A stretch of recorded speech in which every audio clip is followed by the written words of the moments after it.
What's going on, YouTube fam? So I'm at my local pressure washing store. I love this place, man. These people are awesome.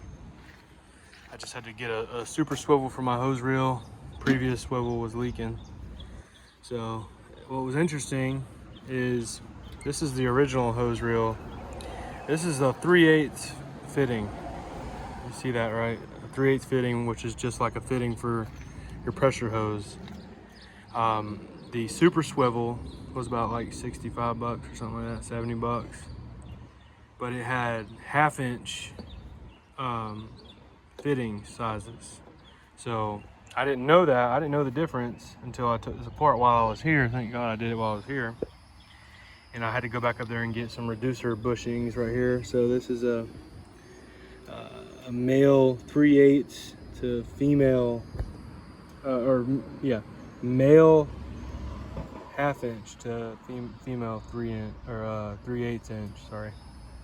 So now I got this new swivel.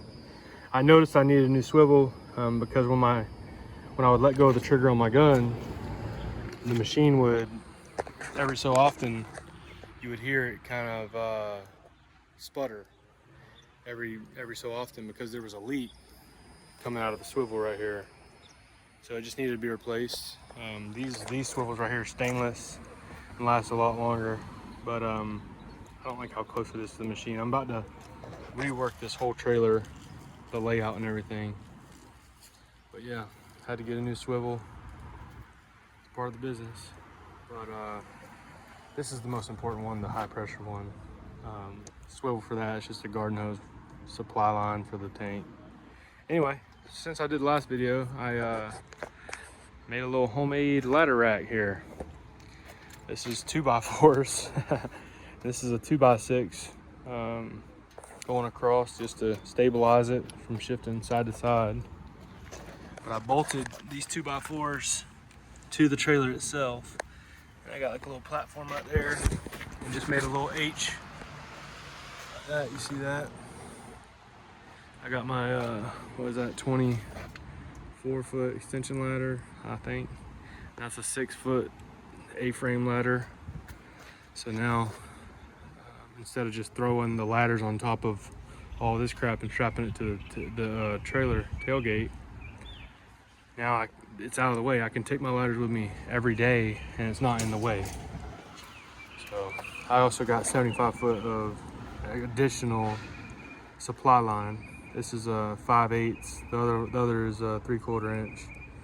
I spray painted my surface cleaner to make it look a little bit better. It was all faded and gray. So I want to show you how I plumbed up my 12-volt pump. I am gonna put all my hose reels on this side of the trailer. I did listen to you guys, okay? It does make more sense, but I got my little 12-volt pump mounted right here, straight to this hose reel. And this is just the supply side of the pump here. It's a drop tube I can just drop into whatever batch mix tank I got. And also, let me see. I got this long behind lance for my gun. So this is 5 foot. I like it, you know, because I plan on washing some dump trucks and semis and stuff, doing a little bit of fleet washing. So this way I can reach, you know, high up on the trucks without needing a ladder. It's 5 foot, but it's pretty good. But I still got my short gun. I've been recently experimenting with a lot of chemicals and stuff. This is Surfactant and Purple Power. Always keep one of these on here. I always do, just in case. But my wife had plants back here that had rocks. They spilled all over the crap. But yeah, my trailer and stuff isn't super organized. It kind of looks scattered, but it works. Believe me, it works. But I'm probably gonna change the orientation of this here, run it this way, probably put it a little bit more forward on the axle right here, have my machine over here, That way I can roll it off. I can drop the gate and roll it off. And then move these hose reels over to that side. So we'll figure it out. I'm slowly trying to figure out the best method. Obviously, I'm teaching myself everything, so I'm a bit stupid when it comes to this stuff. I do watch YouTube and I try to learn, but I'm the type of person that has to learn from just doing it. Just messing up, doing dumb stuff. That's how I learn, is doing it the hard way. So unfortunately, that's just my circumstance. But again, man, I can't tell you how important it is to have your little toolbox with stuff in it.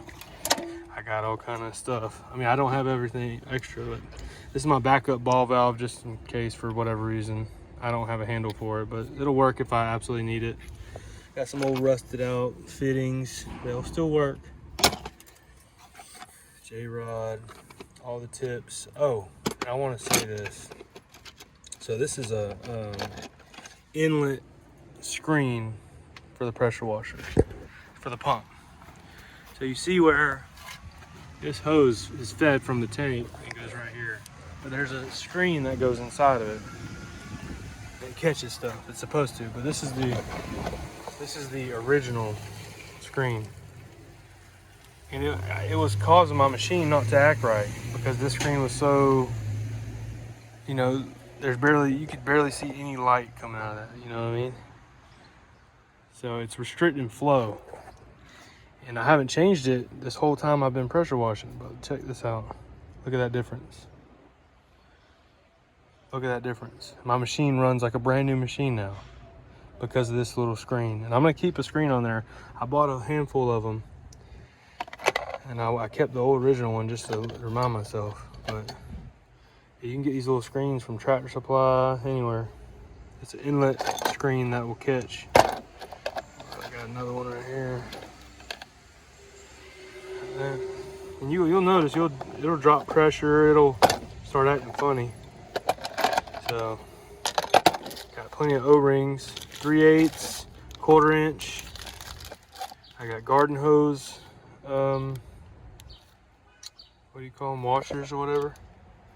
I got all kind of backup parts. So like I said, soft wash backup. You know, I got all this Teflon tape. You will need it if you're switching out fittings and stuff. I got Gorilla Glue.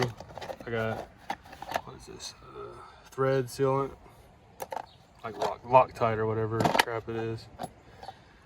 Turbo nozzle. You gotta keep crescent wrenches and get a little pick like this when you're changing O-rings. It's pretty easy to stick it in there and pull it out. Yeah, I got a tool bag right here too. Kind of tools in here. Safety glasses, just all kind of stuff. But I also keep my impact on me right here with all the bits. So if I gotta change hose clamps and stuff, it's a little faster, you know what I mean? But definitely keep a tool bag or a tool kit with you. You can make changes on the fly. Got electrical tape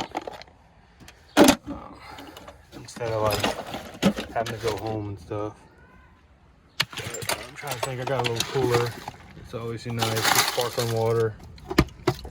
But yeah, I think, you know, it's definitely DIY homemade trailer, but it definitely works.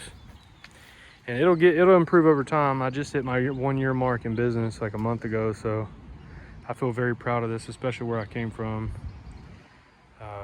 which was freaking in a Toyota Camry. I packed the machine, not this machine, but I had a 2.6 gallon a minute machine. I packed up in the Camry. I'd pack up 150 foot of hose, 100 foot of garden hose, chlorine jugs. But now I got a little 15 gallon drum for my SH. This is 130 gallon buffer tank. I always keep some buckets with me.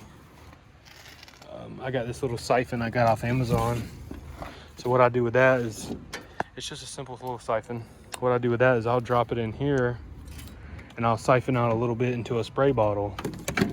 If I need to, if there's like a little, you know, spot that isn't coming clean quick, I'll siphon that into a bottle do like half and half, make it like 4 or 5%, and go hit that spot that won't come clean. So not a big deal. And I've learned how to, I wired this whole trailer, like the lights and everything. I wired the whole car for the lights. So I've taught myself how to do some of this stuff that I would have never done before. So it's nice that don't rely on people to do it for you. You don't have to hire everything out. You know, sometimes you can use your intuition and YouTube to kind of learn yourself. Of course, you're going to screw it up, but that's part of learning. Sorry, that dump truck or garbage truck's loud, but that's really part of learning. Is you got to screw it up every once in a while. So nothing wrong with that. Hope you enjoyed the video. Hopefully, you know, if you're like me and you don't have a bunch of money and you didn't start, you didn't have a handout or anything, like this maybe inspires you. You don't have to have fancy crap. And I ain't saying I'm rich either. I ain't that busy. Like I'm not like super established in pressure washing. Well, you can see this is a pressure washing store. They build trailers. There's a whole bunch of trailers behind this fence right here. A whole bunch of them they make, customized and stuff. But I did mine myself. Saved me a bunch of money. $550 for this trailer. For the 2 Cox reels, I paid $115, 2 of them. For this machine and that surface cleaner, I paid $1,000. It was used.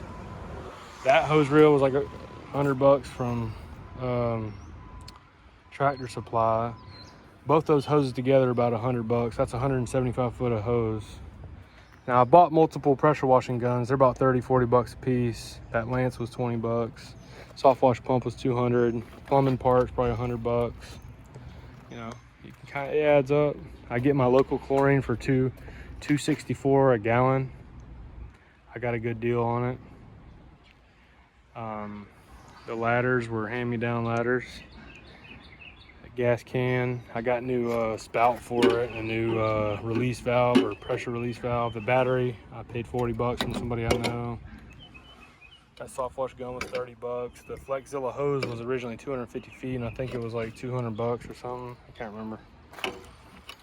But yeah, I mean, you can just add all that up. The ball valve, I think that was about 50 bucks.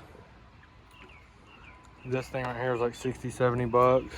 Straps, you know, you don't have to have all this crap, man. You can just have the machine, this hose, that hose. You don't need hose reels.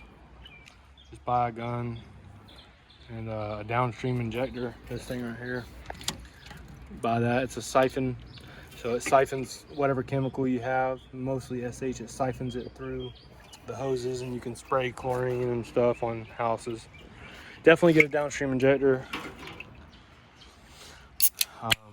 And just learn about downstreaming. Downstreaming will do 90% of what 90% of what you need to do in the beginning. You can get you a pump sprayer. You can post-treat, pre-treat concrete until you can get a soft wash pump. So this ain't complicated. Just do the research. Put in the time. I will say, those are the pump sprayers right there. That's 2 gallons. That's 1 gallon. This one was like 15 bucks. That one's like 20 bucks. Something like that, 25 bucks. And you can do a lot with a pump sprayer, a downstream injector, a machine, the hoses, and get a surface cleaner for sure. These can be kind of expensive. Brand new, $300-400 bucks for a good one. But you don't need all that fancy crap. I promise you. You just learn one step at a time.